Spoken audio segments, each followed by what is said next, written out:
We are live on the Arty Time podcast, the most professional artistic podcast on the web, Adam. It is. I agree, 100%. Because we're the most famous podcasting artists on YouTube. We are. Pretty much. I don't know. Can you think of any other podcasting artists who have? There's people who have vlogs. I guess. Yeah, there's probably ones, but not like co-host a podcast about the business side of art. There's lots of people who tell you how to make art that have bigger followings than us. But I don't know. They're not as cool as us. Let's just face it. Well, I'm not gonna go that far, but I have seen some people that do the Copic Marker thing where they show you the drawings that they do. See, this is great for your art business. The people who do that, you wonder if they're successful, and you see their views and they have 10,000 views, and you go, they must be successful. Well, I don't know if they are, but it definitely helps in their success, and that's why you should be doing it too. Maybe not a podcast. Maybe you don't have a great co-host like I do. Thanks, man. But either way, in this social media age, we have to do something, especially with the algorithms clamping down on all of us. Okay, Skynet's coming, and we have to plan.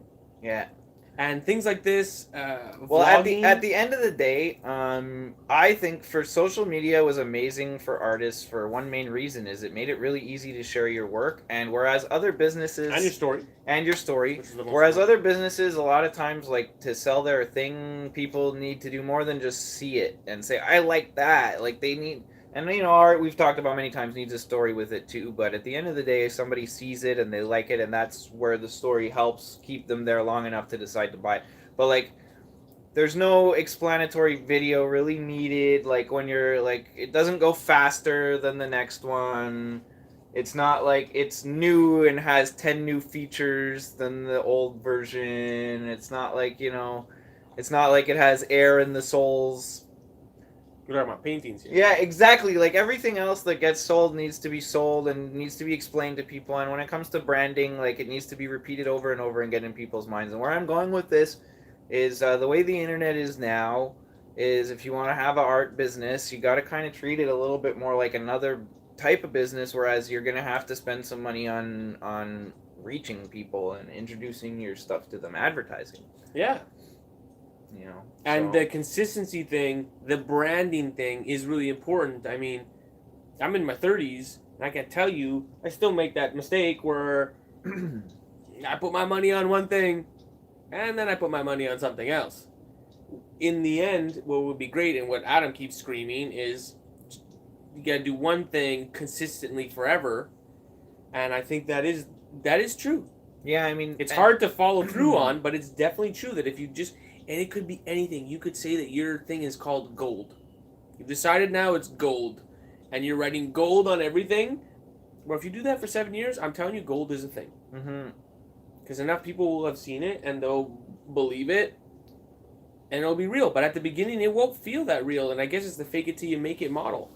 Yeah, and like I've heard like different opinions about fake it till you make it because different people hear that and think a different thing. Like for some people, they think faking it till you make it is like buying a bunch of useless crap to make yourself look successful when you're not. And like to me, fake it till you make it. Like I follow Gary Vee and That's I so see weird, people though. talk about that. Why would And the visual of you having things be making it? Well, in other minds, in other people's minds, if you drive in a Benz, then it looks like you're successful. Where you might have just been renting that Benz, and you know it makes you look successful to other people. Things like that. Like I don't know, it's it's common in the Instagram world of 2019, where people like the whole thing is. I mean, pretty fake. If you rent me a Benz for a day, I might be interested. Because then I would make a video saying that I bought this Benz and this is my new car now, and then I would end the video saying I crashed it. Yo, I think we should just rent a different car every day, me and you. Like, forget the whole art podcast. Let's just rent fancy cars, and we'll ride around in them and bring them back, and every day say, we didn't like this one. We returned this car. Actually, like a Tesla, the fast Ferrari Tesla or whatever, I forget how much it was. No, we shouldn't do that. Arty Time, Arty On. It was like, it was 300, I think, a day or more.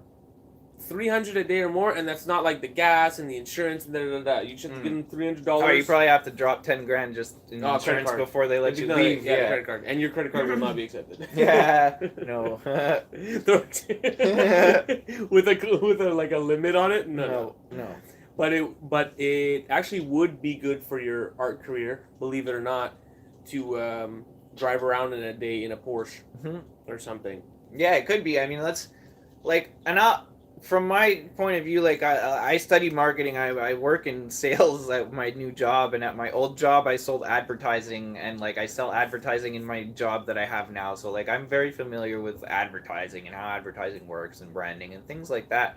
And in 2019, like a lot of advertising and branding does revolve around like an image that isn't always honest. And for me personally, I think... When is it ever honest? Tell me one commercial that's been honest recently that you've ever seen. They're always Buckley's. It tastes horrible, but it works. You got me. And they have actually an amazing marketing campaign. Yeah. But let's just fucking... It tastes awful. It's horrible, but it works. And I don't know if it works, but just the fact they're honest about the fact it tastes horrible... It probably works. Makes you willing to at least try and see if it works. But, you know, like, marketing, when you're an artist, to me anyway, like, my art is from my heart and soul, so it's like the integrity behind what goes behind the marketing behind it is kind of important to me to a certain extent. And, like, for me, driving around in a Porsche and pretending that it's mine when it's not is, like, not the way I want to go about things. However, I can definitely understand how that could help.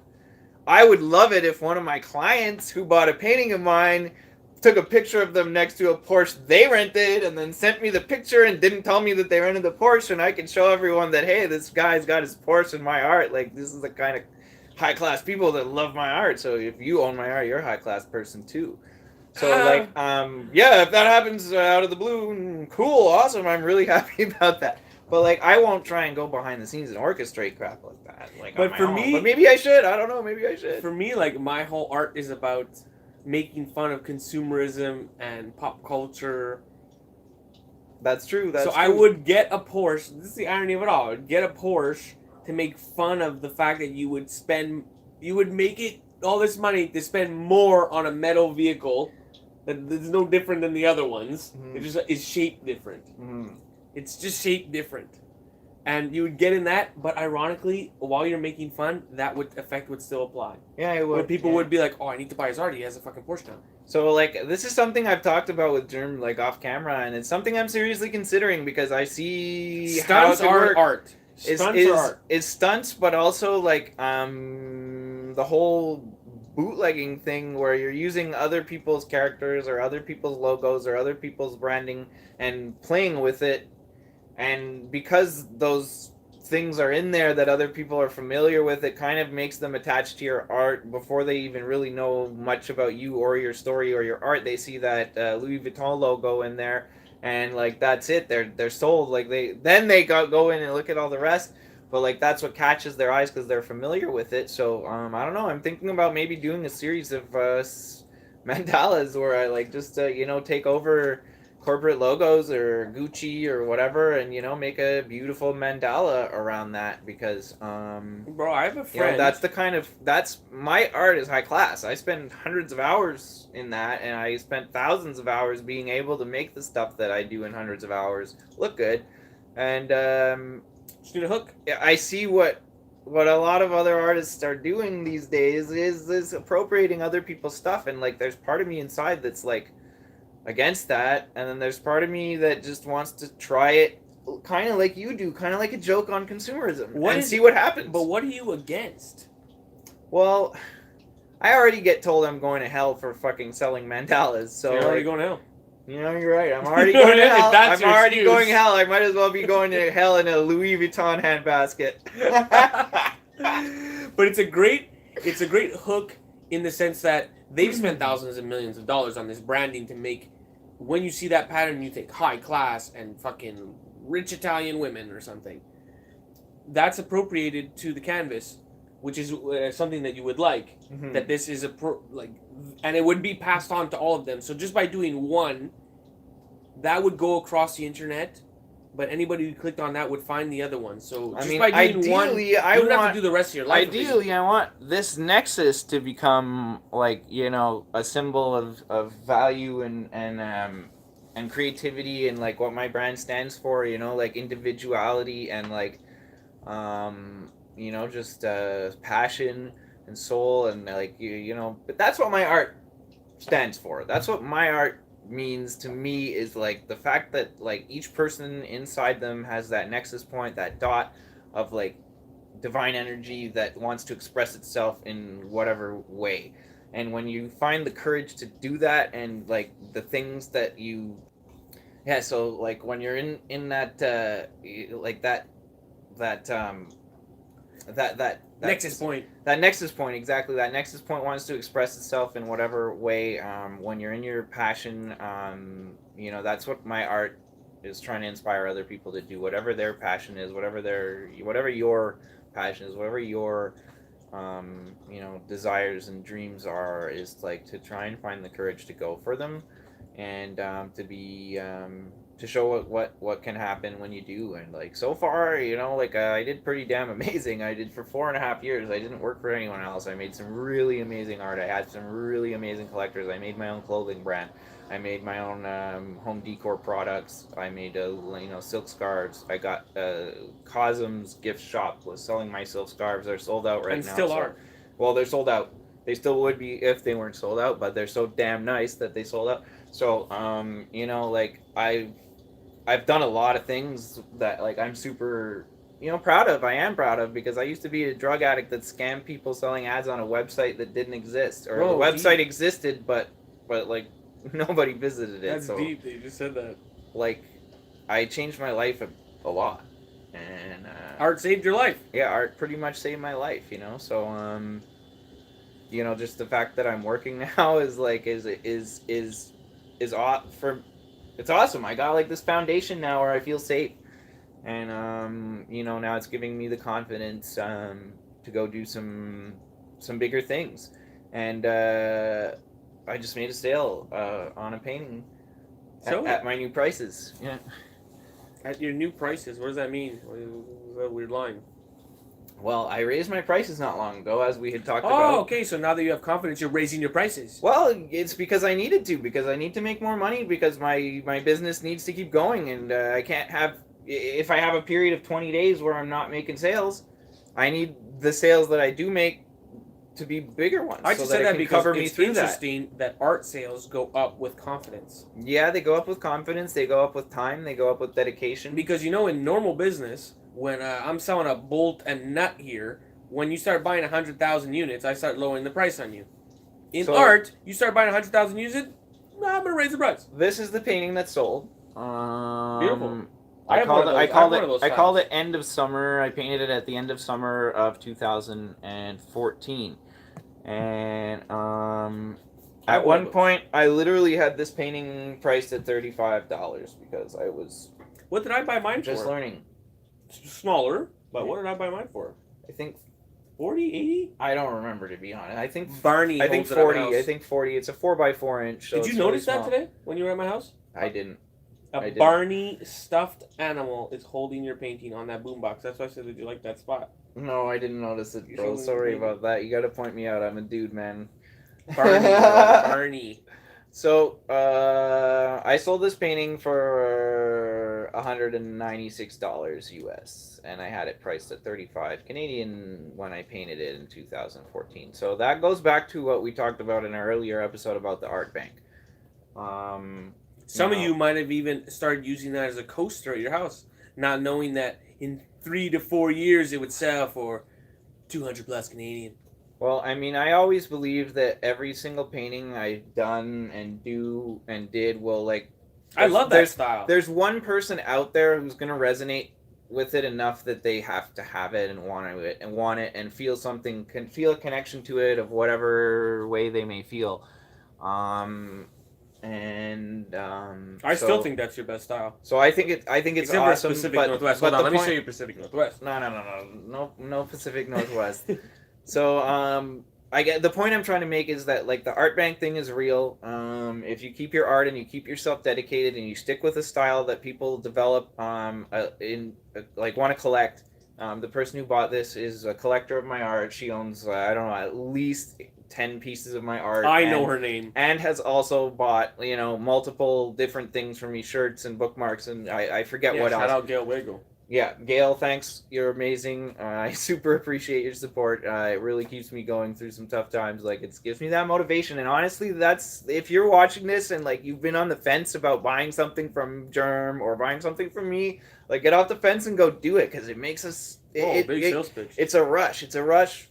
Like, and it's validation, and it's groceries, and it's phone bill paid, and it's confidence. Then you start making the right business decisions. And you start making more art. I started painting more, like now that I'm back at work, like, and I have some sort of stability with my finances, like, I'm starting to paint more, I'm taking the time to paint where it's like, okay, I don't need to be on the computer for 6 hours a day. If only 10 people see my post, it's not the end of the world. So as long as I keep making new art and getting it out there and sharing it, like, I'm confident that, I'll find a way to bring my business back to where it was, to where I don't need to have a part-time job even, and I can, stay focused on my art career and, hopefully have some of my own employees by then. Amen, because it's so important to the culture to have fucking professional artists. Mm-hmm. No, it really is. That's why, like, I'm dedicating my life to that, for the... Not just, I'll stick to in Montreal just for that reason, that every city needs to have professional artists hold the ground for the next people. Mm-hmm. And I think one thing we were trying to talk about before is that it's important to bring that into the culture, that it's part of the culture to bring up the youth. Yes, 100%. And to shout out the youth, and to not have them go through the ringer. End the ringer. Because I think in our generation, we end it. We ended this fucking bullshit of a gallery making you fight.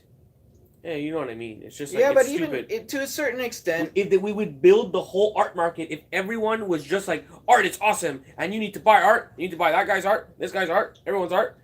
To a certain extent, yes, I'm Some on board. Don't buy art because they love people and it's $10,000. But what if the person who was selling a $10,000 a lot of lazy artists who are entitled and, like, don't put in the work, and of course, like, you know who the blue chip is. You see the person's eyes. You do, but, like, there's no matter which we're way, looking for Neo out there. No matter Neo. No matter how the internet is or how the art market is at any given moment, like, there's always, like, a certain dedication and perseverance that an artist will need, because, okay, so just like I did, okay, I made my art my career, and, like, I had this flow that was working for me of sharing my art here and driving traffic to my website from here. And how things change? And how come a gallery's not picking you up? Because you don't have pictures of people standing next to Porsches holding your paintings. Yeah, End of story. Partially also because I haven't reached out to galleries. Sure, with those pictures. There's a big part of it on my end, but I haven't reached out at all. There's a big stigma in the industry where people are scared.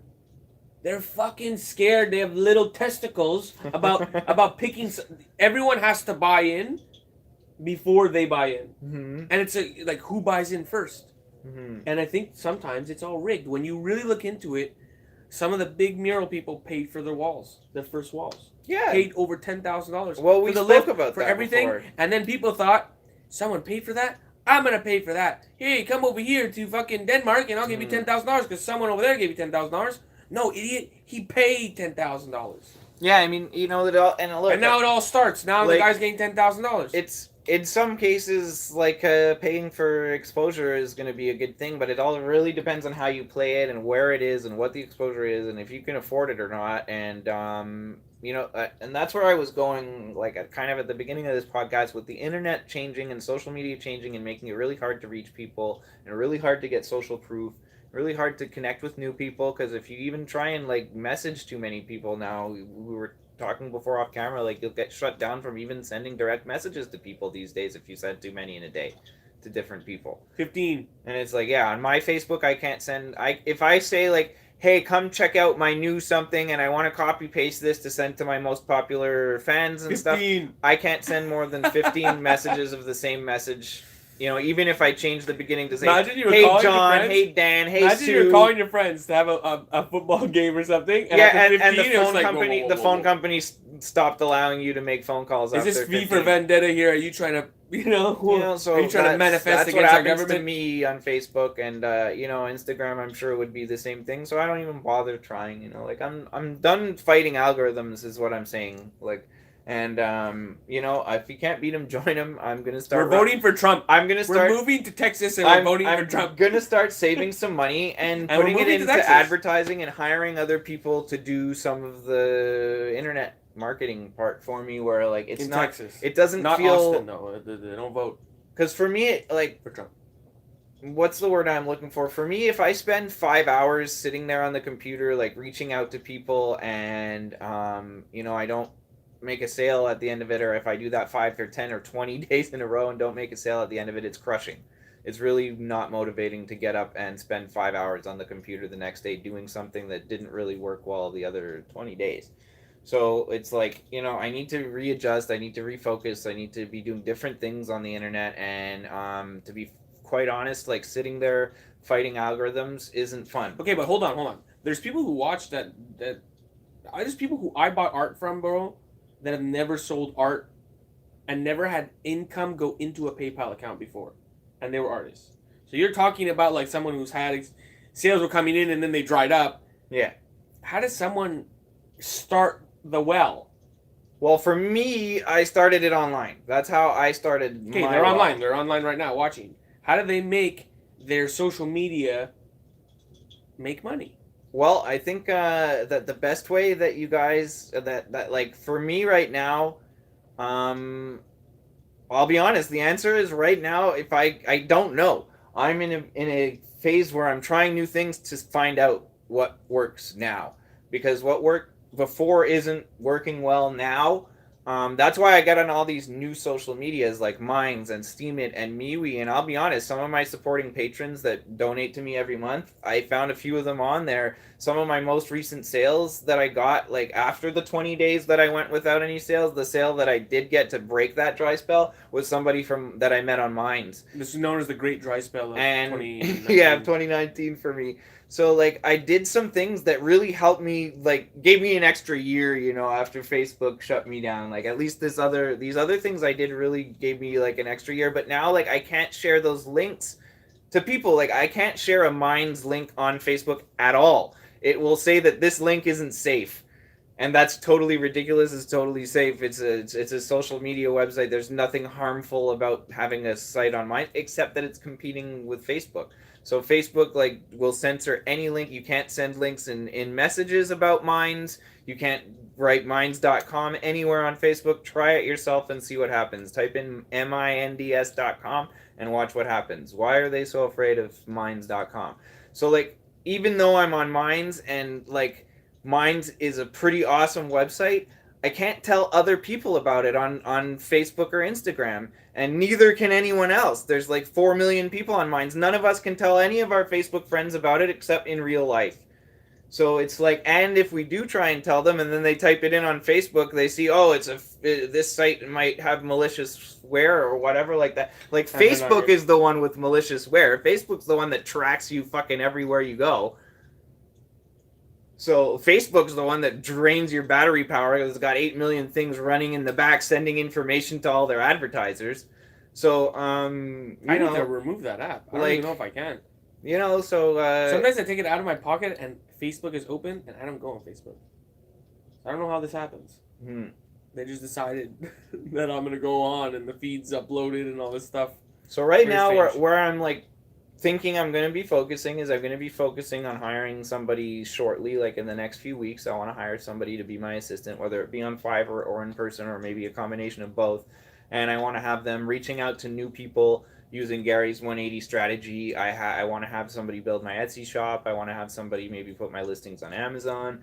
And, that's pretty much the first few things I would like to do and see how that goes. Because if that works, that's awesome, and I think there's a good chance that it will help bring me back to where I want to be, to where I don't have to have this part-time job, because For me, moving forward, I mean, Etsy's cool because you don't have to pay for the server, yada yada. But you can't live your life on Etsy sales with the algorithms not showing your posts to people. I totally agree, but for me at that point, because they're gonna know, dude. When at I that show point, it's a picture also of a about shirt, it's also about SEO, because if I have 80 or 100 listings on Etsy with Adam Millward art, Adam Millward art, Adam Millward art, then you type in Mandala, Adam Millward Mandala art. Now you type in Mandala art on Google, I'm gonna come up because I'm gonna have Adam Millward Mandala art on Etsy, on Google, on Facebook, on my own thing, on this, on Steemit, everywhere is gonna be Adam Millward Mandala art. Well, I hope so. So it should help with Google SEO. This is the somehow. dark side of being a professional artist. You actually worry about the fact that your posts won't be seen because they don't funnel to a sales link. You know, that's the dark side. Most fucking artists don't even think about that. That it's some posts are funnels to links for sales.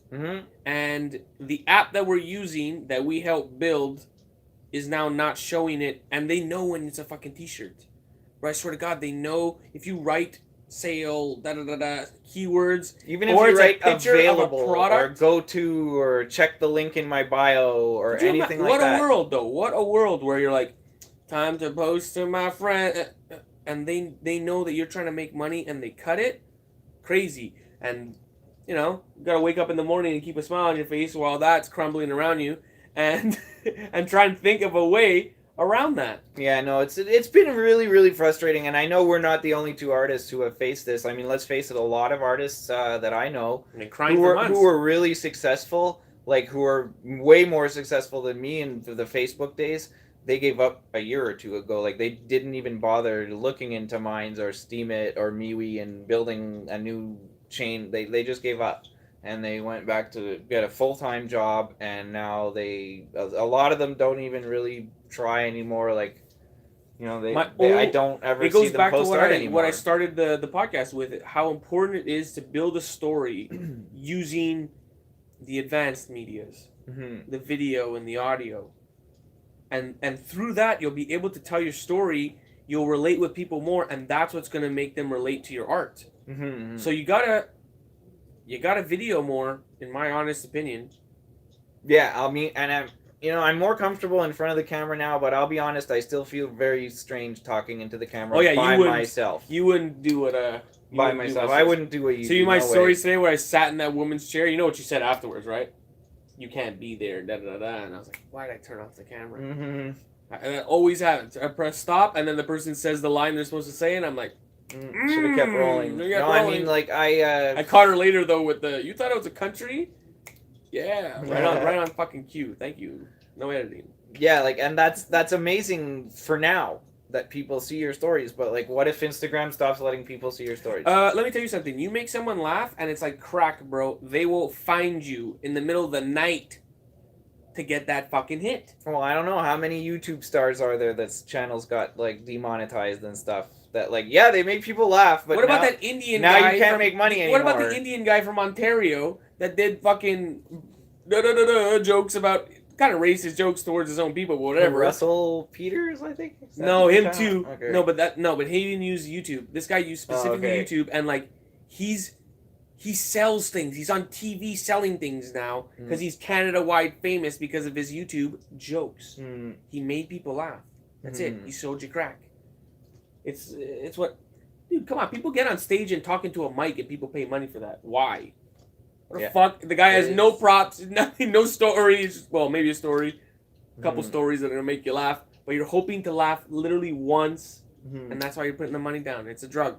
Yeah. So we gotta get better telling jokes here on the podcast. You're just saying, yeah. Well, I mean, whatever. Where's the banter? I'm not a stand-up comedian. What can I say? You know, like, I'm more of a sit-down comedian. If you say. I would actually pay good money to see that, too. Yeah, well, I guess the trick is to find a stand-up comedian and then break his legs, and then he's going to be a sit-down comedian at his next show, pushing out of a wheelchair. Wasn't it you that came up with the joke where you'd go on stage as in a wheelchair and then walk off stage? It might have been me, yeah. Yeah, I think you told me that. Yeah. That's a good bit. Yeah, it's a good bit, but whatever.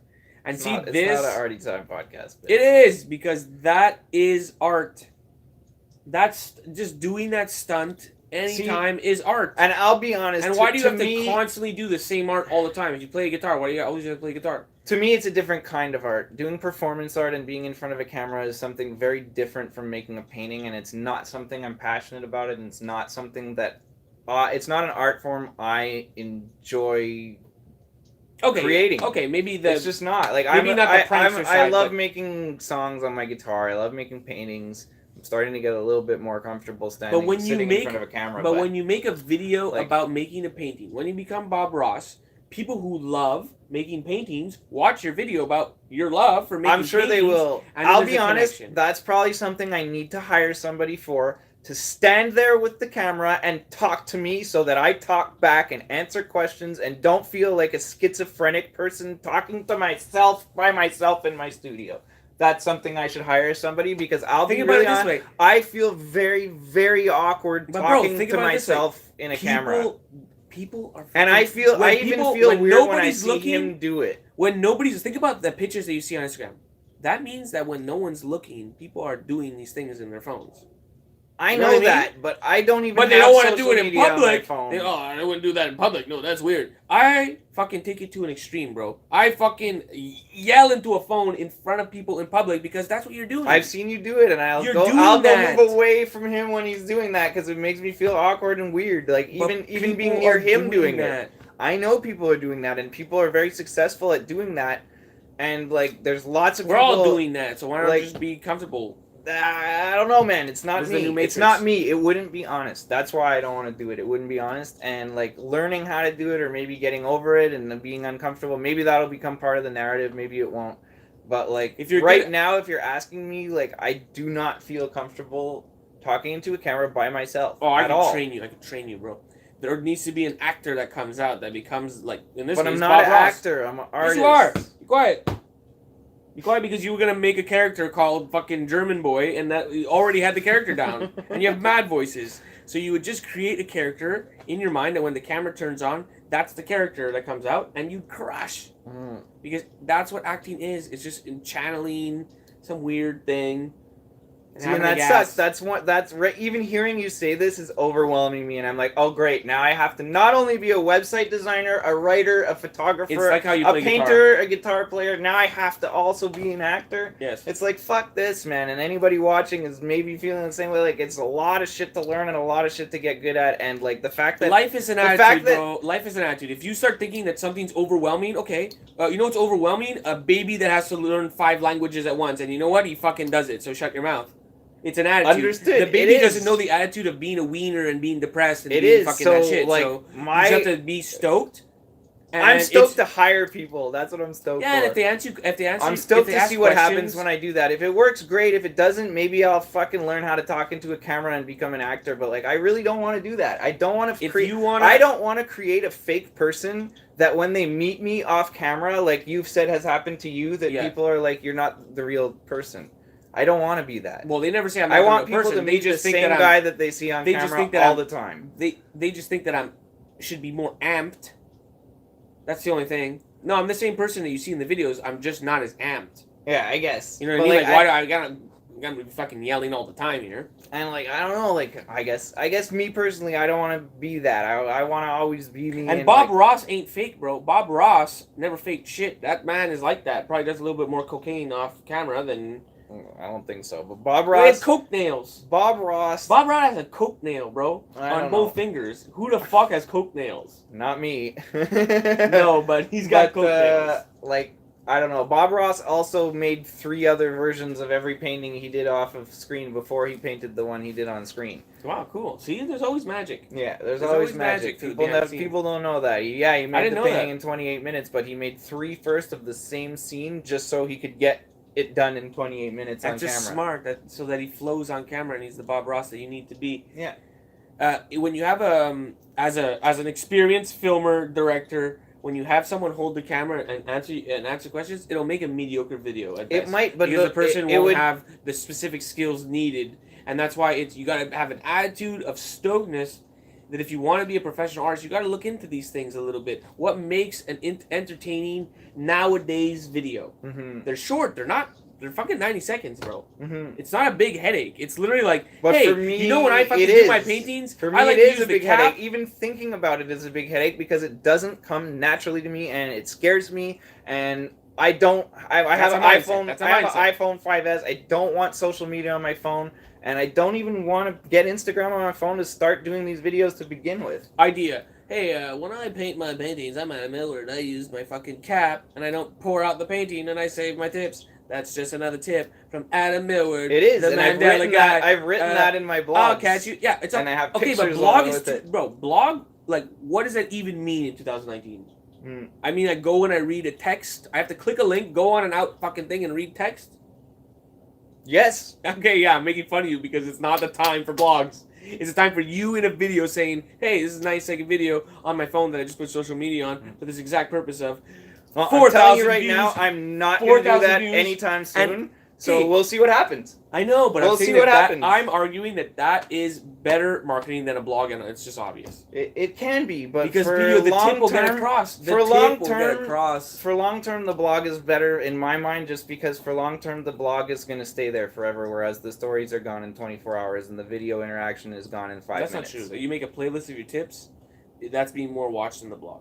Maybe. As an artist, bro, maybe. I use that fucking trick now. That's a valuable trick for me. And when an artist is giving away his tricks... For now, searches still work with text, though.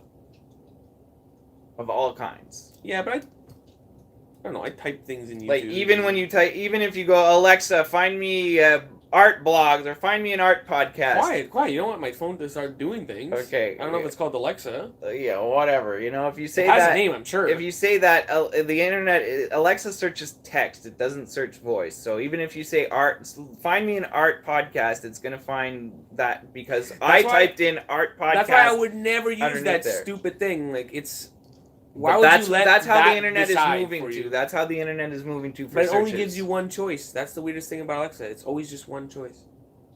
Give me a fucking choice. What do you mean it's only one choice? Tacos in the region, phone. Do it now. Burger King. If that's what you're looking for. It'll just fucking yell the first thing that comes to mind.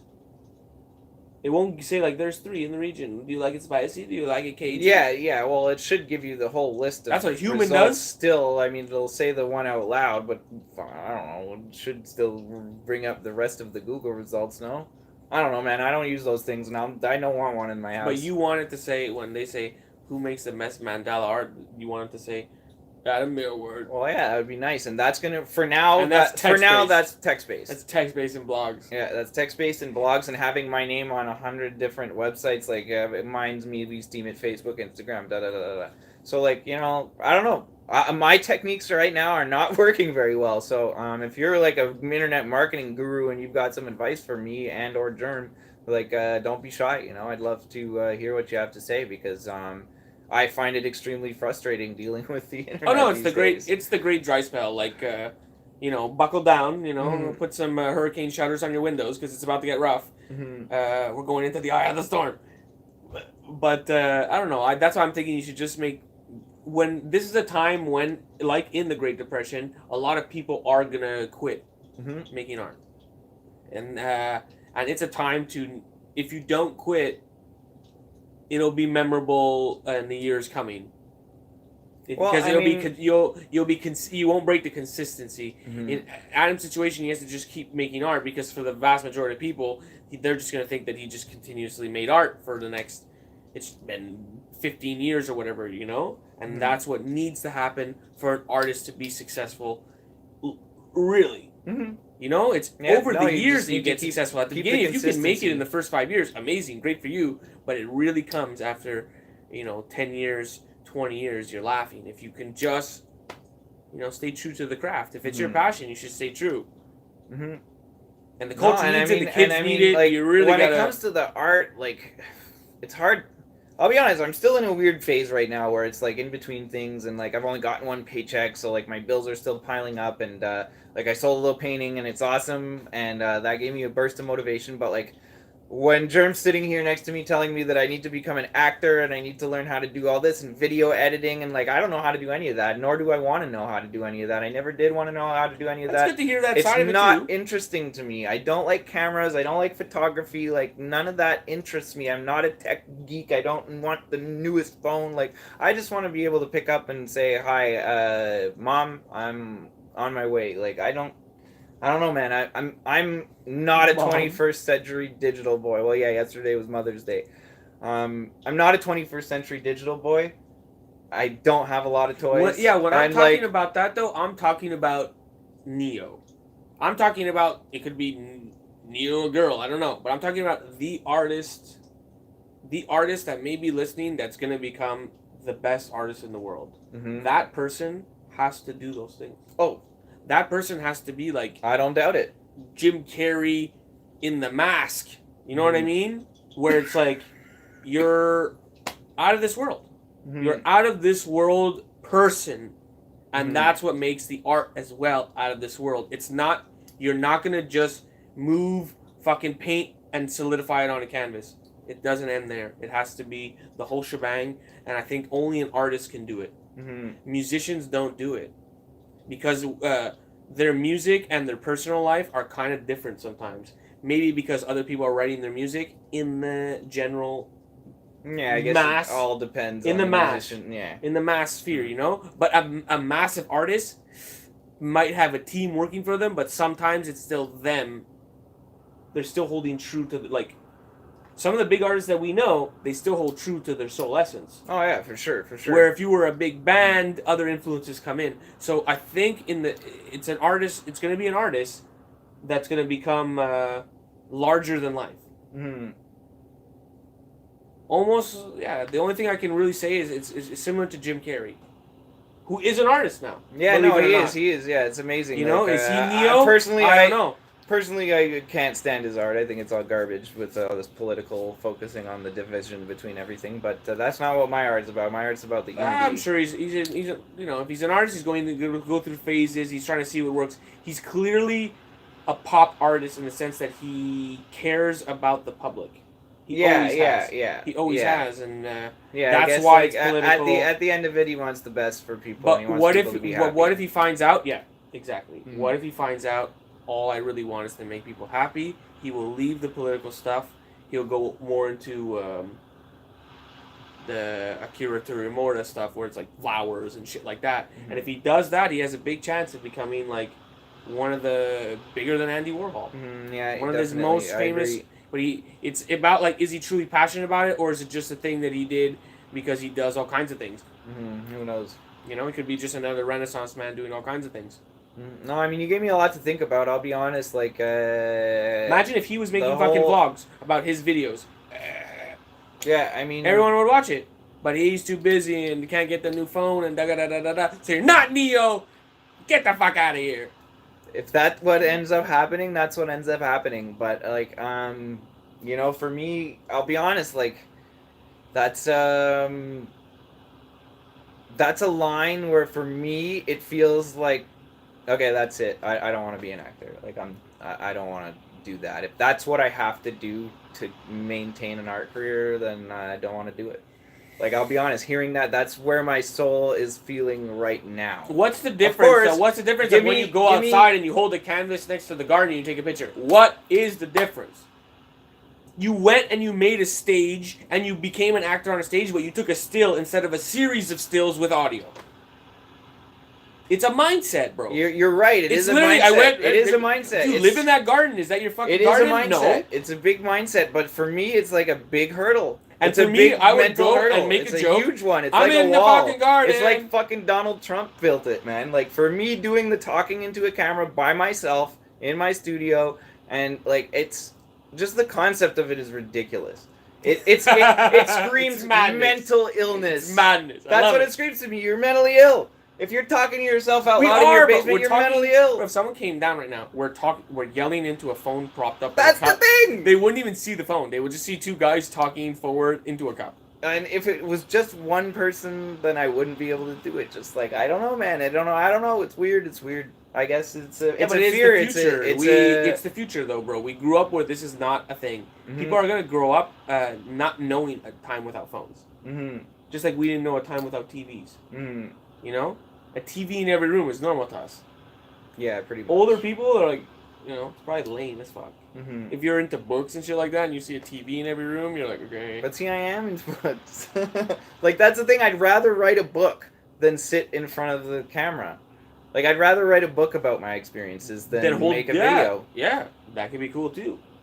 I'd rather, like, write a book and release it one chapter at a time as a blog. And, like, yo, if the people... Because I know there's people like me that would rather sit and read a book than watch a podcast. I've never, ever watched a podcast before, except once with him when he tried to show me Joe Rogan's podcast, and we watched part of one. That's the only time I've ever watched a podcast. I can't sit there and focus to people talking if I'm not watching the video. I just can't. My brain doesn't work that way. And I know there's people out there that have long attention spans, like me, that when they get into something, they want to really digest it. They don't want sound bites. They want to go fully in right from the get-go. And that's the way I am with things. That's the way I am. When I want to learn something, I go read everything I can about it. But I very, very rarely watch videos or listen to podcasts or audio about it. Oh, Almost never. That's just my modality that works for me. And that's because that's what works for me. That's also the way my content comes out. I like to write. I like to sit and read what I wrote and then rewrite it 3 times so that what gets out there is the best version of what it possibly can be. And I'm not confident in doing these little 90-second videos. Like, I would have to do 15 of them and then pick one and choose it. Like, it would end up taking me more time than just writing the freaking That's like the blog. Bob Ross doing 3 paintings before he does the painting, bro. I guess it would be. Maybe I have to just do that. But, like, again, I know right now the way I feel inside, I'm not going to. So, you know, it is what it is. You can't be Neo. I can't be Neo right now, but Neo fell through the fucking cement the first time he jumped off a building too. So, well, the whole point about calling the person Neo is that the whole time in the movie they're saying he's not the one, even though he is the one. But no, the look in his eyes is he's not the one, because you're the one when you have the look in your eyes, and anyone could shift in and out of being the one, because it's just about being confident and knowing that you're on the right path to success. You know? And see, right now, like, I personally feel inside that I am on the right path, and that's why, like, starting to think of, like, my path is I want to hire people to do this and that and the other thing for me. So then thinking of, like, oh, I have to be this actor, that's not the path. That's, like, a different path from where my mind is going. But no, you're so, on like, this. You're on the screen right so now, I'm so on you're this doing path. it anyways. You're saying you're not doing it, but you're on a fucking video right now. Yeah, but I'm on a screen with you sitting here doing the Arty Time podcast. I'm not by myself talking to myself, making a video by myself. That's Those a would just be more whole beneficial. other thing for me. It would just be more beneficial. So, so, like, it's intimidating me. It's deleting. It's taking my focus away from the things that I'm wanting to do. So I'm just gonna keep doing the things that I want to do and see how they work. If they don't work, maybe I'll come revisit this and become an actor. But you know, in the meantime, now you're gonna Fiverr. And if people weren't there on the last episode, Fiverr is a website where there's people on the web that are willing to do services, all kinds of things, animation. You can fucking make a. I was even thinking about that. Yo, that's what I should do. I should hire an Cartoon. actor to play out of Millward. That'd be hilarious. Yeah. I'll That'd get be an hilarious. actor. Dude, there's some fucking good ideas that you could be doing on Fiverr. I'm trying to think of a storyboard. I don't think I could hire an actor on Fiverr that would. Yeah. Yeah, but that could speak flawless English. Yeah, there's British people and everything. They do the British voiceovers.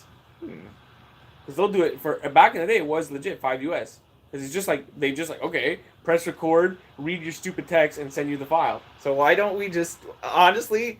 Let's just for fun find a Fiverr to overdub this whole episode in an Australian accent, just for fun and just to watch it and see people talking. No, because we ourselves go in an live. Australian We go accent. live. So like. Yeah, but after we go live, I download the it. album, download the thing, and I'm gonna download it to put it on my channel. Well, anyway. just pay someone to do. I just think cut it would be funny. to cut it in a trailer and do an Australian accent over the trailer. Have you watched Arty Time? The best podcast down under. Was that Australian? Not at all, man. Not even close. Listen, but okay. I'm the greatest actor there ever was, and I'm just telling not you the that's greatest voice actor. no, but okay. you haven't been to Perth, the western Have you side been to of Perth? Clearly, or else why would I be talking about it? Okay? It's the western side of Africa. I know a lot about it. The western side of Africa? Clearly you know a lot about it, but yeah. Alright. Moving on. Hey, I spoke a little too fast there.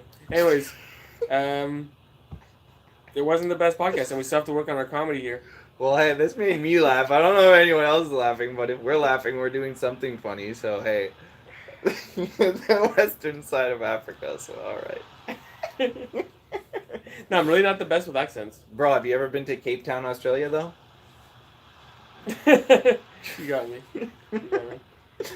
I'm serious though about the woman. I shipped the package today for the first time to Newfoundland, and I was very concerned because the woman working there didn't know how to read or write in English or in French, and thought Newfoundland was a country, and it was quite the ordeal. I basically filled out all the package work myself and prayed to God. That Like at the end, I was like, put that sticker on that box, because she like was putting the sticker over here. I was like, let me just see you put the sticker on the box, please. No, sometimes I've gone to the post office and like they'll put the label on and like you can see that there's a corner peeled off and it's not pushed down all the way, and I'm always like, well, what if something gets like stuck under there and rips off the whole label, and now my shipping label with my return address is gone. Well, it's a miracle that the boxes get to their destination to begin with. Yeah, they do pretty damn good job. I'll be honest. I've never lost a package. Never. If you order something from me, it'll get there.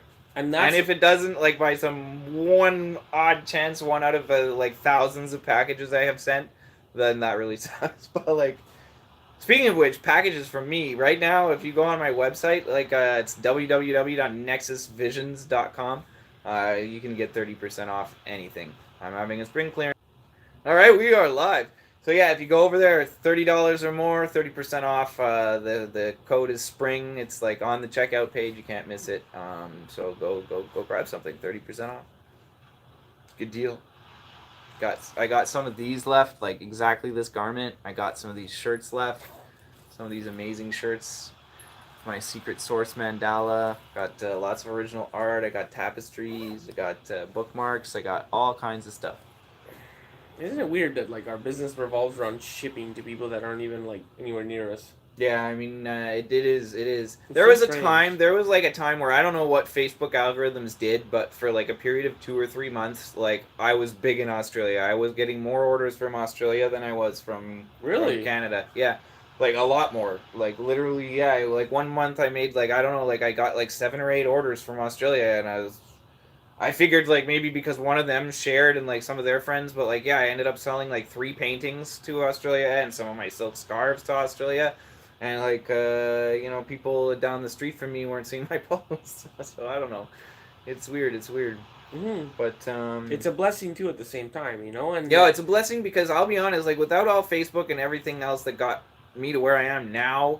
Like, I wouldn't be wearing stuff with my own art and my own logo and have a big painting that I created behind me and some other little paintings and my, tapestries hanging from the ceiling over there. Like, I wouldn't be sitting here co-hosting a podcast. And, I'm mostly saying this, like, because I gotta focus on, like, I guess a lot of the positive stuff that I've done.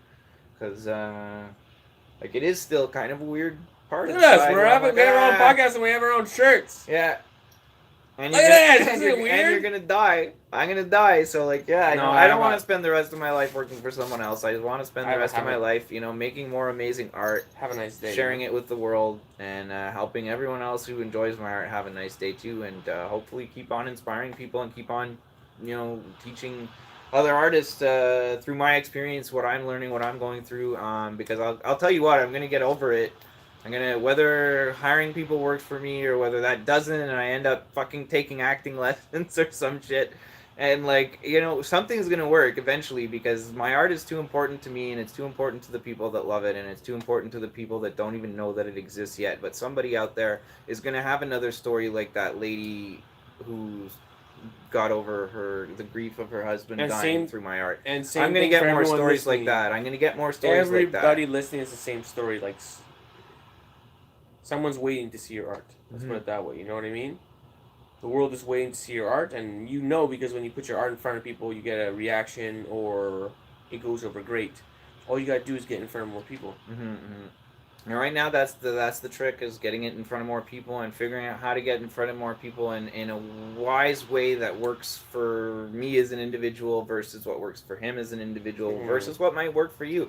And look, like if you're watching this and you have other things that you're doing in your career that you've never heard us talk about, even if you're not working full time as an artist or never have worked full time as an artist, and you'd be like, "Yo, I never heard them talk about this thing that works for me," like comment in the underneath there and let us know about it. Full episode, you know, we want to learn too. We'll investigate you. We want to learn too. And see what you're really doing. Yeah, we'll call Mark Zuckerberg and be like, "Yo, tell us what he's up to."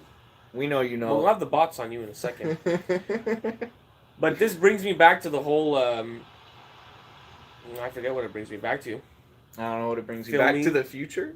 No, it brings me back to, like, when you were talking about acting, it brings me back to attitude. When you were saying acting, you almost had a tone about it that came off a bit like it was fake. And the most important thing you can do is be genuine. Mm-hmm. Okay? When you are genuine, then when you act, you're acting genuinely anyways. So there is no negative repercussion. But when you have a negative connotation to acting and you might be faking, then that's a different story. It's nuanced. It's very nuanced.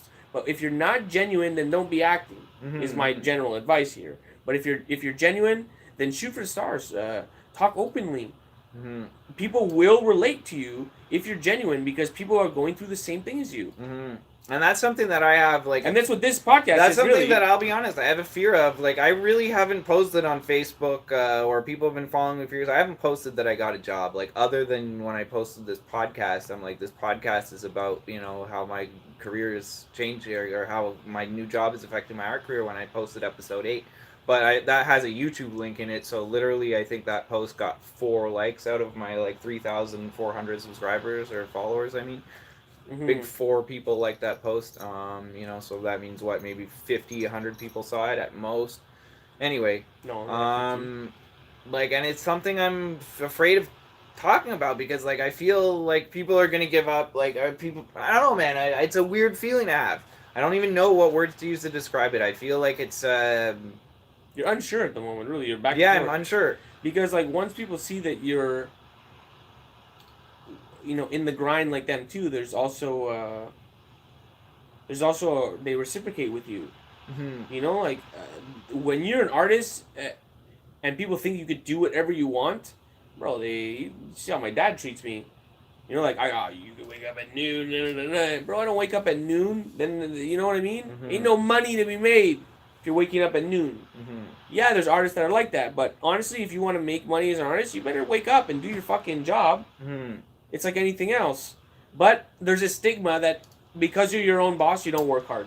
When the reality is, you actually work harder than them, but for some reason you get that stigma. Yeah, you gotta take it on the chin. Like, personally, like, from my call center experience, I used to see the owners of the call center I used to work to would take off at, like, 11 a.m. and go to the gym for an hour or two every day. Cool. And I'd be like, man, when I own a company, one day I'm going to do that, and da-da-da-da-da. And what I never saw was the owner staying 3 hours after I left. That's what I didn't see. I saw the owner taking off in the day when everyone else is working, and he gets to go to the gym, and then after the gym he goes out and has a beer and has pizza, you know, he eats lunch, and, you know, he's gone from the office for 4 hours. And, like, that's what I saw. I didn't see the stress of having to, you know, make payroll for everyone else, even if the company had a slow week or a slow month. And I didn't see them staying in the office for hours after. And that's what you guys don't see when you follow an artist on social media. You don't see all that stuff they do behind the scenes. You don't see the hours they do sitting up their product photography and making their listings on Etsy or their website or wherever else, or even just their social media posts. You don't see all the editing that goes into the videos. You don't see the fear that has to be overcome to even make the frickin' videos. You don't see the, like, maybe months or weeks of, like, nervousness about what you're going to do next and how people are going to react to it or not react to it, or if even people are going to see it. Because you might put in all this work and then nobody sees it because algorithms don't like it for whatever reason.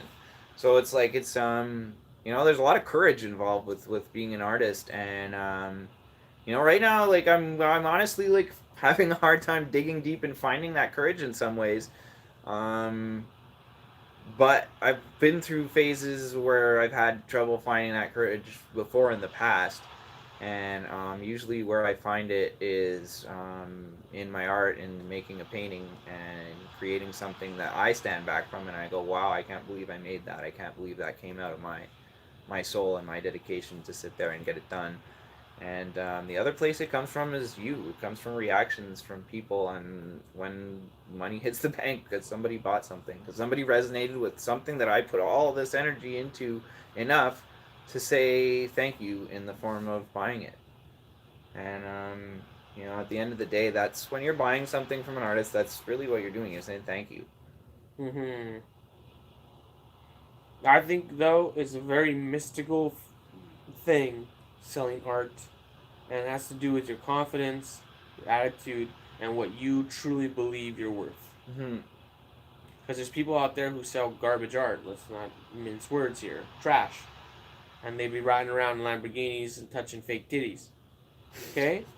And it's because they don't have a shadow of doubt. They're delusional. Let's put it that way. Because a lot of artists like to suffer and believe that they need to work hard. Some people come from a working class and they believe that they need to work hard to get success. And if they don't, the success will not be worth it. The feeling of success will not be what they're truly after. It really needs to contrast with the fucking suffering. And that's a belief and an attitude. Yeah, and I can see that definitely in some ways I have that. I have that too. And we have to acknowledge that's fine, great. But it's also playing out in our real world. The suffering that we want to put ourselves through is playing out. And we also have to be like, okay, we can be kinder to ourselves. We can give ourselves the treasures of this world, but it has to do with sitting down and actually rethinking your attitude towards things. And just clearing the slate with some things that don't serve you anymore. It's springtime. It's really important to do that now. Clean house and get ready. Plant some new seeds. Yeah, and get ready for the true vision of, you know what, you are worth it, dude. Your art is amazing.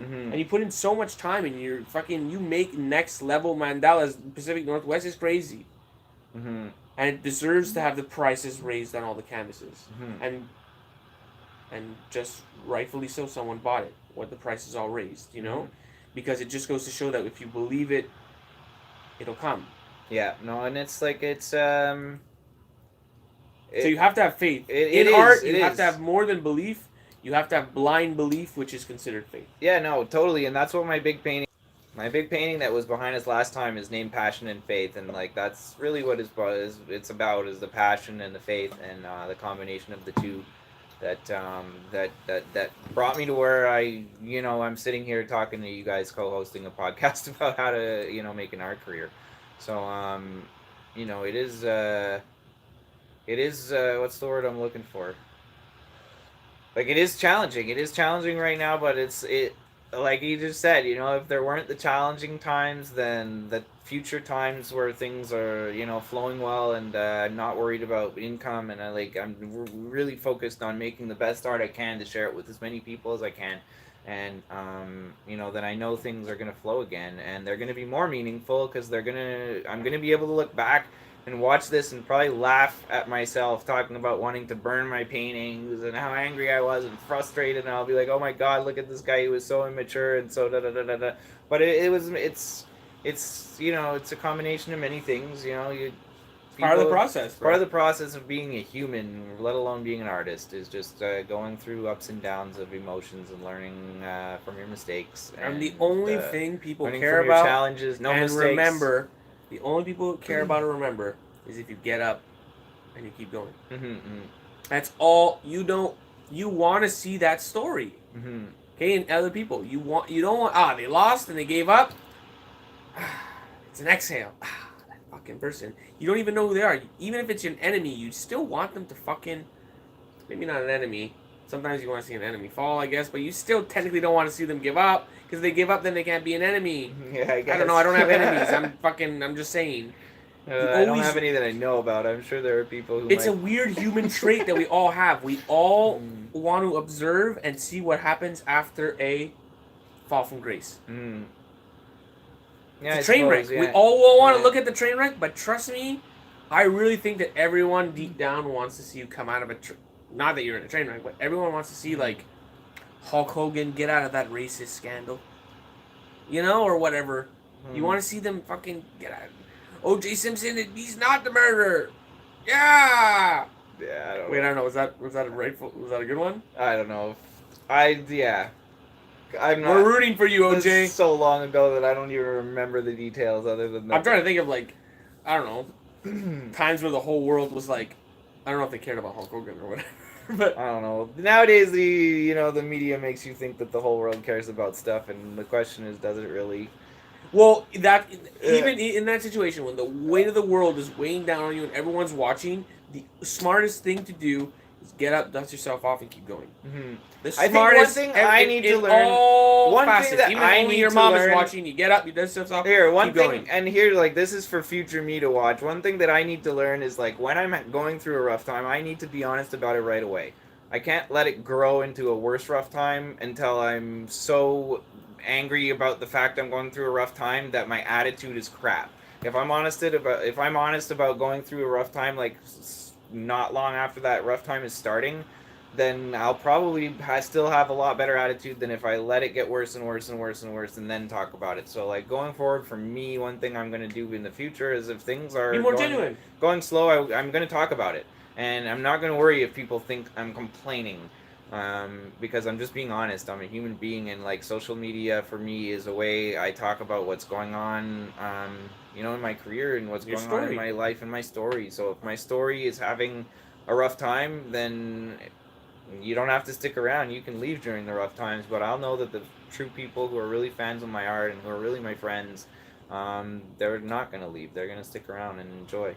I think it could be made very entertaining. I have a whole storyline planned where the algorithms come after GermDee and he becomes broke and starts living out of dumpsters and stuff like that. This is a whole storyline that could be made. Is it true? Who cares? Another part of the storyline is we could make up a fake band all dressed as Al Gore. We call ourselves the Al Gore Rhythms, and we chase after you in a video. That's a little too complicated. It's like an Axe video? Like, what's that about?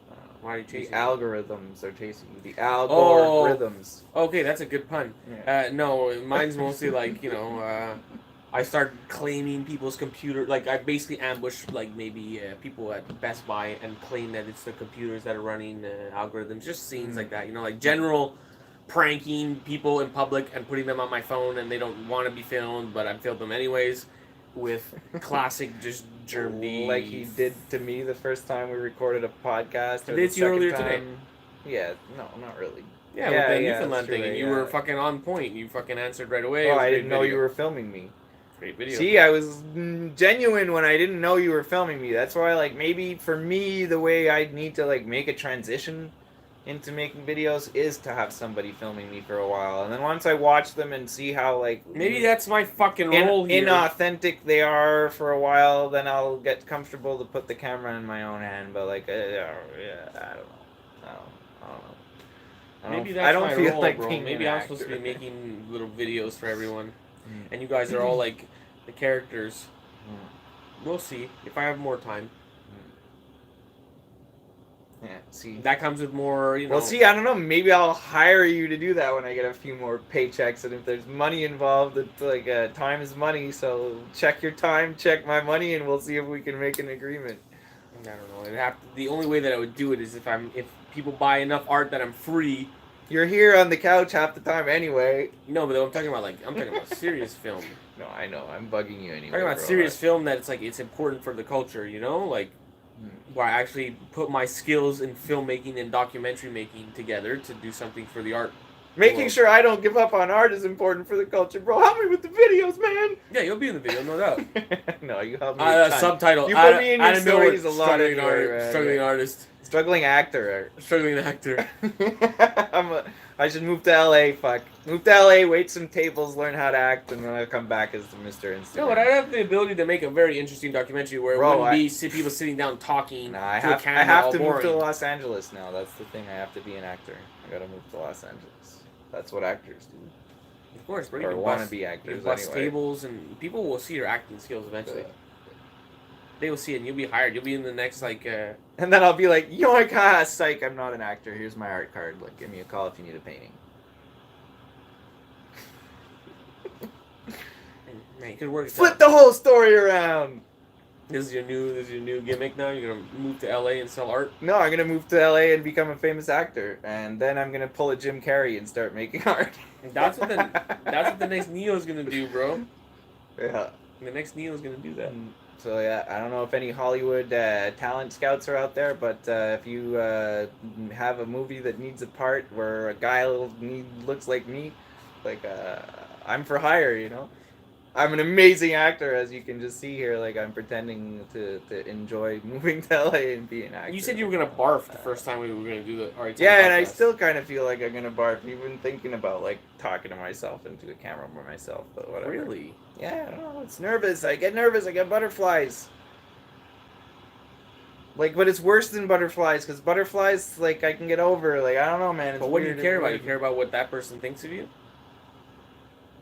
I care what I think about me. It's like when you listen to your own voice on a recording and you sound stupid. I know, but it's been years now that we fucking. It's like, come on, we've been But through it's that worse phenomenon. because it's not only tapes. the listening to my voice; it's looking at my. I don't know, man. It's everything. Whatever. Like I said, maybe I'll get over it. Maybe I won't. Maybe we'll see some short videos sometime. Maybe I'll hire somebody to play Adam Millward in my Instagram stories. I don't know.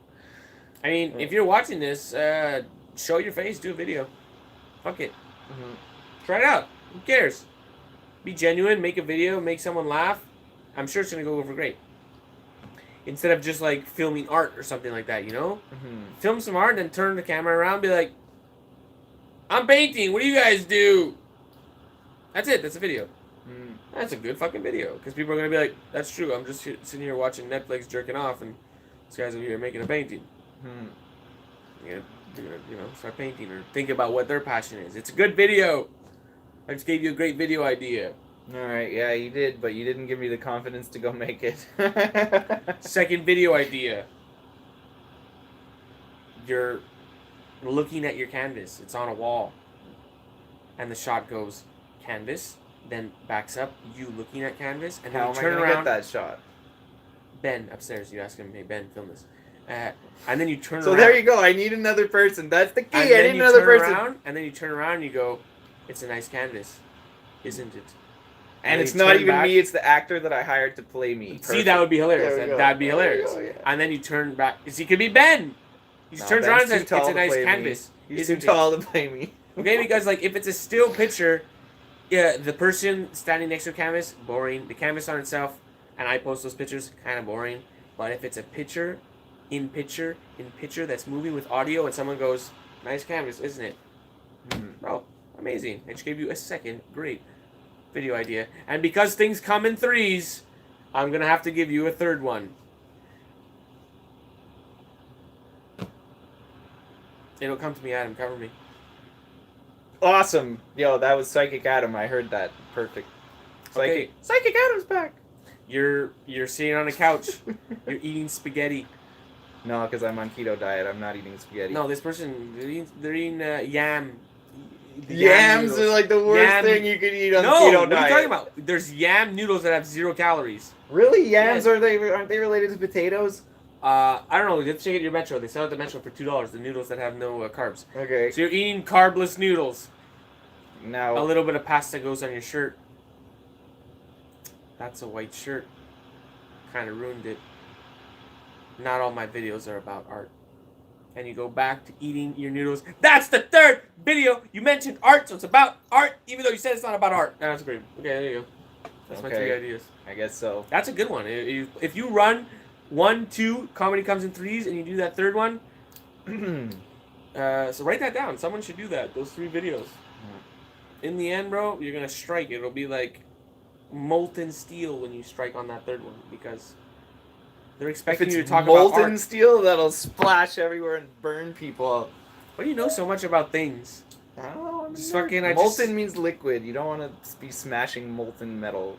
Isn't that how you make it all sharp and stuff? You Well, smash it's not it. quite molten when it's malleable. I don't think. Maybe I'm wrong, but I'm Anyways, pretty comedy sure. comes Like, in threes. If you do videos and you do comedy comes in threes. yeah, that's I why they ruined pay me comedy the big because I'm a bucks. nerd. But anyway. Pay me the big bucks to be a director, and that's why if you pay someone at Fiverr or an assistant to film you, they will not think in comedies in threes. That's why They I will wanna not pay think Germ. about rhythmic things. They will not think like that. And that's why your videos won't be the best. And why you need to be passionate and look into these things. There's ways to talk. Richard Pryor was one of the most famous people at it, and people learned about that. How to have a priest. It's quite funny because his name is Richard Pryor. A prior like rhythm to your speech. Maybe I just need to wear a headset and pretend I'm on the phone. Just everywhere I go. I'm sure you're great when you're on the phone. I'm sure you're great. I am, because I'm an actor when I'm on the phone, but I also can't see the other person and they can't see me, so it's like... That's a mindset. It's a mindset. Yeah. This doesn't matter. So I'll put my headset on, and if I'm wearing a headset in the next episode, you know why. No, just think about Salvador Dali, even Andy Warhol. They were characters. Behind the scenes, Andy Warhol was just a weirdo with a wig on. They're not the best character. Dali was crazy. Like, he was memorable. People say that he was memorable, so you want to believe that he was memorable. And that was acting, for sure, because he doesn't go home and by himself. He's all like, could maybe a little bit, but not. You know, like, he clearly knows when to cue in, turn on. You're the artist. An artist is supposed to break boundaries. You know, that's what this all visual stuff is about, so you have to do it in the character, too. That's what the clothing's about. That, you know what, like, where the fuck did that come from? That's amazing.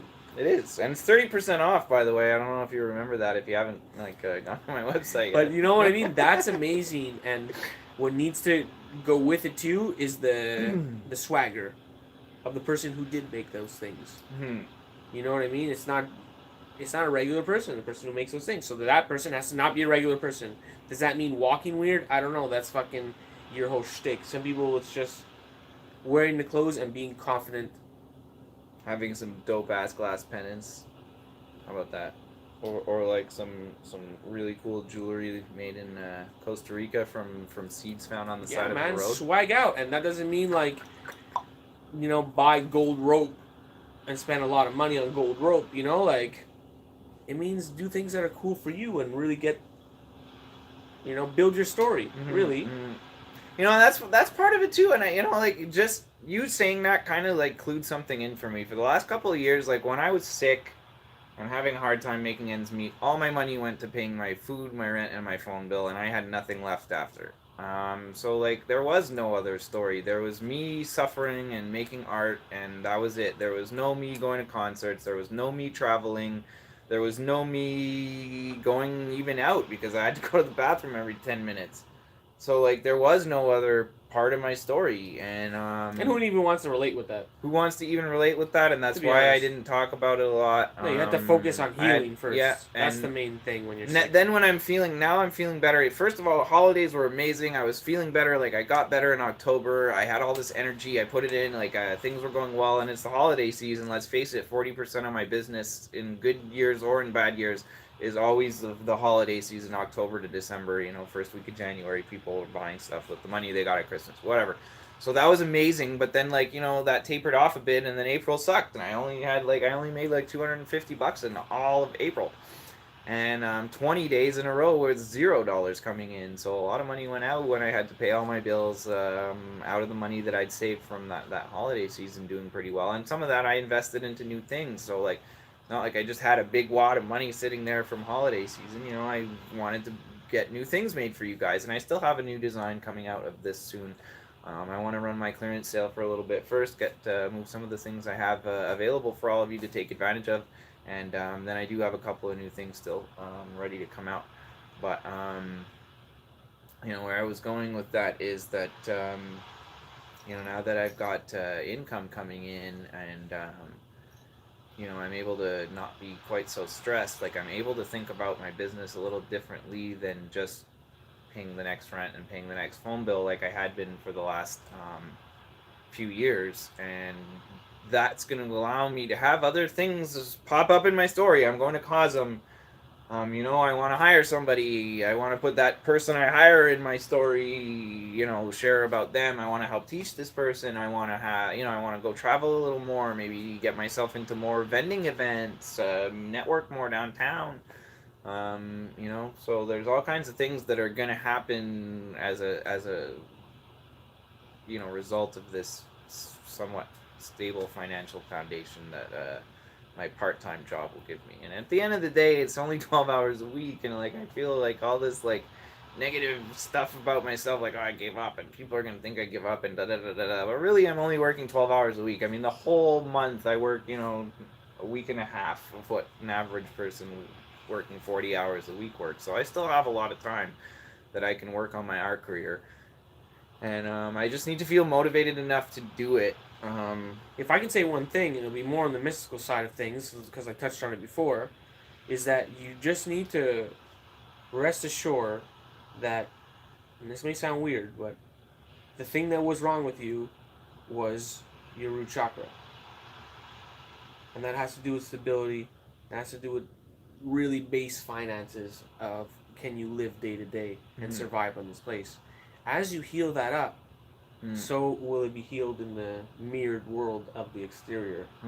So like, yeah, you'd love it to, but just, dude, you're on the path of healing. Therefore, these things have manifested. The job that's down the street, that's handing you $300 every day. That kind of stuff is manifesting because the healing is taking place. And eventually it'll be a thing of the past. Because only in that state do you resonate financial suffering. When there's a problem with the digestive system in that lower region. So like if you're watching and you're sick, stop, get healthy, because in a healthy state you get more in life, period. Everything comes when you're on the healthy state interior. It's very strange. And art, I'm telling you, art, out of all the businesses I've ever done, art is the one that's 100% linked to that, to the inside world that mirrors in the outside world. It's fucked up. You can sit down and envision things like, oh, I'm gonna envision making this painting and someone's gonna buy it. Happens live. Exactly how you planned in your mind, if you can see it. Where I guess it happens too in other things too, but the art world is so strange. It's so strange. And the confidence could be like, because it's all about, hey, how much is that painting? And look back to the other person and the price. Sometimes it's over the texto, but still, the amount of speed in which you respond and all that sends that vibe. And that nuance is it believable or not? Because we're talking about paint on a cotton canvas for hundreds of dollars. You know what I mean? So it's very strange when you feel good inside, and it's all about the good shit. When you feel good inside, it just everything works. So get healthy, and what I really brought in this, why I brought this up is because you have a sense of angst and a little bit of anxiousness, which are funny because they're similar. They start the same, towards the stability that awaits you.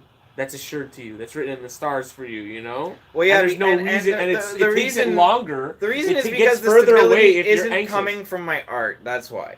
The stability isn't coming from my art, but and that's why, because for 4.5 years, further, because for 4.5 years, my entire income came from my art. So that was a good feeling at the end of the day, even when I was struggling. To know that everything around me was paid for by my art was an amazing feeling. Yeah. And to lose that feeling is like it's almost like being kicked in the nuts. I'll be honest. It feels like the feeling I get in my insides is a lot like getting kicked in the nuts. Like it feels like, oh, like I want to puke. Like it hurts. It hurts. Hurts to go back and work for someone else. Does it hurt, man? No, I feel you. It hurts. I want to cry sometimes, but like I'd rather live under a bridge. So, I'm doing what I gotta do in my situation to make things work for me and to make things work for you, because I don't want to give up on hosting Arty Time podcast. I don't want to give up on being an artist. I don't want to give up. I don't want to give up on being an art collector. I don't know if we ever talked about this, but you manifested that job. You asked for this job. It's a job at a call center where you sell legitimate things down the street from your house. It's paying you better than you've ever been paid before in your life. Almost, yes. Yeah, it's amazing. It's very amazing. You manifested this. So, like, you do have... It's a mindset. Again, I'm going back to the mindset thing. If you're grateful for the fact that you manifested that, then there is no kick in the balls. And at any point, you can drop this job when you don't want it anymore. The mindset, bro. It's all a mindset. Like, this is the biggest blessing of all time. And nothing's making you really go there tomorrow. Yeah, there is. There's commission waiting for me tomorrow. That's what's making me go in tomorrow. So Yeah, that I if can- you get another one. If you get Yeah. another one. Yeah. No, like that. Like I'll be honest, I'm a sales guy, and I've said this in other podcasts. Sales give me a rush when I make a sale, and I know that I did my thing, that I earned money for it. Like that gives me a rush, and whether it be art or something else that I'm selling, that's what I've been doing my almost my entire adult life is sales, and that's how I earn my living is by making a sale. You know, working somewhere where I can sit in a chair and make a salary never worked for me because I didn't want to work hard. I didn't care. You know, like, what do you mean you're going to pay me $400 a week and I'm going to make $400 a week no matter how hard I work? I can work 3 times harder one week, $400. I can work 3 times less hard one week, $400. What fucking kind of job is that? What kind of ridiculous world is that where that works out? I've always worked on commission my entire adult life.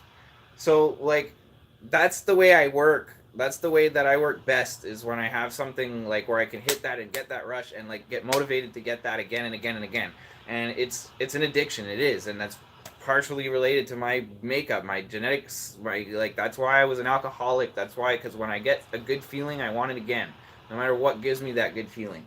So in the case of like going from a very financial unstable situation to a more financially stable situation, and the thing that's giving that stability is that rush, then for now I'm happy getting that rush from my job and like using the money I earned there to like readjust the way that I run my art career and my art business. Well, look, if in the next year you make half as many sales as you did last year, but you raise your prices, you might be making the same amount of money with half the sales. Or more. Or You more. know, I raise my prices on my big paintings a lot, and rightfully so. You know, if you walk into an art gallery and see a big painting like this in an art gallery anywhere, it's going to be at least $5,000 to $8,000 or $10,000 or more. So I needed to. That's a confidence thing that I needed to do is raise my prices and be patient while I'm waiting for the right people to catch up and find my art at those prices, and feel that they're fair.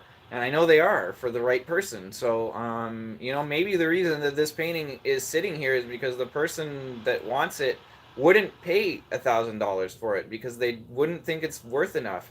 Because maybe that person makes $5 million a year, and for them paying $1,000 on a painting, it might as well be paint by numbers. They can buy something at IKEA for $1,000. If they're buying original art, it should be costing $10,000 or $20,000.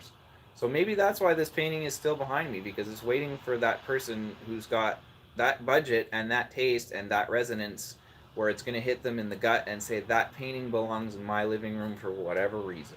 Whether they like the colors, whether they like the pattern, whether it reminds them of their mom's garden, whatever it is, whatever hits them that makes them need to hone that, whether it's my story, whatever it is, maybe that's why it's still behind me, because the universe decided that, Adam, you're asking too little right now. We want you to hang on to that for a while because you deserve more for it. It's possible. And the universe is just your mindset. Mm-hmm. Reconfiguring itself on the outside world. Good. And I share a similar vibe, dude, where, you know, like, it would be great to be selling 4-footers out the wazoo, and that's what you use to rent a big studio and become that big-time professional artist that has a studio. Mm-hmm. But what if you have to get the studio before you start selling the 4-footers out the wazoo? Mm-hmm. Mm-hmm. And I hope you caught my drift there, because I kind of went off on a tangent. But what if, you know, you think it's this one way, but it's actually the fucking exact opposite way, and you had to put your money down? I'll be honest, it's kind of just a situation where once I get 2 or 3 paychecks and You'll be a different person. I'm looking at the bank and it's not negative anymore. That and was I've my paid point. my debts back. That was my point. I You'll will be a be. different I will person. be a different person. The anxiety will somewhat be gone, and I'm sure I'll probably feel a lot more positive because, like, I'll be able. Like right now, I'm talking about things that I'd like to do with the financial stability of my new job. Once I'm actually doing those things and seeing results from them, that's going to be a whole other story and a whole other episode and a whole other person. And I really relate with you, because I'm not sitting here thinking that, like, by no means am I financially stable. Like, when it becomes the first of the month, I fucking have to look at the finances and figure out how I'm going to make this work, you know what I mean? And I would like the same Hopefully thing. I'll get some more Rat Boys. Well, thank you. But I actually would like to have financial stability as well, and I'm really trying to take this year to figure out how I can do that. And part of that is not doing investments like I've always done. That's my rush. Is I put a lot of money into things, like fucking $500 plus into things, and you know what? They become a business burden. Because now it's like, oh, now I gotta make money out of this thing to make the money back, because that's how my business mind works, and the serotonin won't be released unless I make the money back, because then I know it's making money. But in the future, what's better for me is just financial stability. I know what I like to do. I like to make clothes, I like to make paintings, and I like to make toys sometimes. I don't have to do much more. I don't have to make a rug. I don't have to make a car, whatever, you know? And in that knowing and confidence, I can build the stability. And calm down on the fucking investing on things. And I'd like to have the same experience as you, which is once you have financial stability, you vibe different, and everything changes. You change and everything changes. I wanted to show you my house earlier because that's happening. That's happened on its own for some reason. The house did not look like that a couple of days ago. Not at all. The house was an absolute mess. Yeah, I mean, like what's it's kind of cool that we're documenting this because like I really think that both of us are going to be in a very different place come fall. One more season of spring, summer, watch fall. We're going to be in a very different place because we're both making plans and we're both making moves and we're planting both seeds. We're both planting seeds. That should be the name of the episode. Yeah, it should be. And like I'm curious to see what grows, and like again, like even if what I'm planting, like with these people I want to hire and do my internet marketing and the 180 strategy, and build my Etsy and Amazon and things like that, and have multiple places where my sales can be coming from instead of just my website. If that doesn't work very well, then I'll have to readjust and try something else. But I think it's gonna work. I hope it's gonna work. If I didn't think it was going to work, I wouldn't be planning to do it. But like that's what, from all the research that I've been doing on social media, is the best way to be building your social media right now is to be interacting on other people's stuff. But you can't do that all day, every day, and do all the other things that a business needs to run. So that's what I need to be doing. I need to be paying somebody else to do that. And over time, I guess I also got to work on making my own content a little more interesting, a little more consistent. But I'll be honest, when nobody sees my content, that's part of the problem too. Is like I'm like, why am I going to put a whole bunch of effort into this content that nobody's going to see? Like it's not motivating. So if you're out there and like you see my posts or his posts or any artist's posts or any person who you enjoy following, if you see their posts and you don't hit the like, stop being stingy. It really makes a difference for all of us. It really makes a difference. If you scroll past that and you don't press like and you actually like it, you kind of suck. Like, it's not hard to press like. I actually spend like a good 20-30 minutes a day on each of my social media platforms, like trying just to go return likes and, show people that like, I noticed your comment. I replied to you. Camaraderie. Like, thank you. I think most people know that though. They do, but they don't. Most people who make their living by selling something or make some form of income by selling something on social media, we all know that. People who don't, they don't know that. They don't know how algorithm, they don't even know what the word algorithm means. Yeah, true that. They don't understand.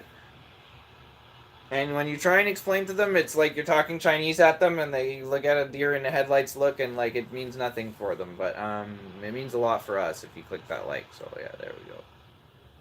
So yeah, I don't know what else we have to talk about in this episode. Like, no, it's been 90 minutes. There's like, I don't have a lot of new stuff to say since the last episode, other than what we just went through talking about. So like, I guess we'll close her up. This has been Arty Time Podcast, the most professional, artistic podcast on the interwebs since 2019. Arty Time, Arty On, excellent. Catch you next time, y'all. Peace.